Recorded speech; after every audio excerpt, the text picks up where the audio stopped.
Housing loan வாங்கி கஷ்டப்படுறவங்கள தான் நம்ம பார்த்துருப்போம். ஹவுசிங் லோன் கொடுத்து கஷ்டப்படுறவங்கள பார்த்துருப்போமா?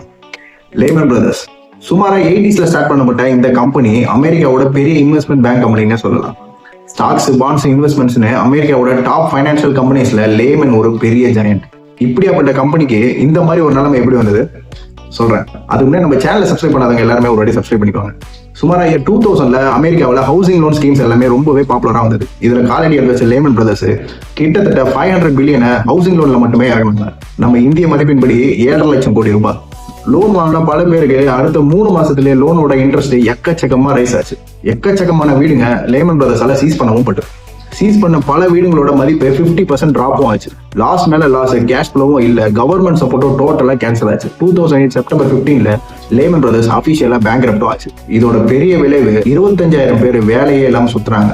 இதை சார்ந்து இருந்த 200க்கும் மேற்பட்ட கார்பரேட் கம்பெனிஸ் டோட்டலா ஷட் டவுன் ஆச்சு. ஒரு சின்ன டிசிஷன் எவ்வளவு பெரிய காசு உருவாக்குது பாத்தீங்களா?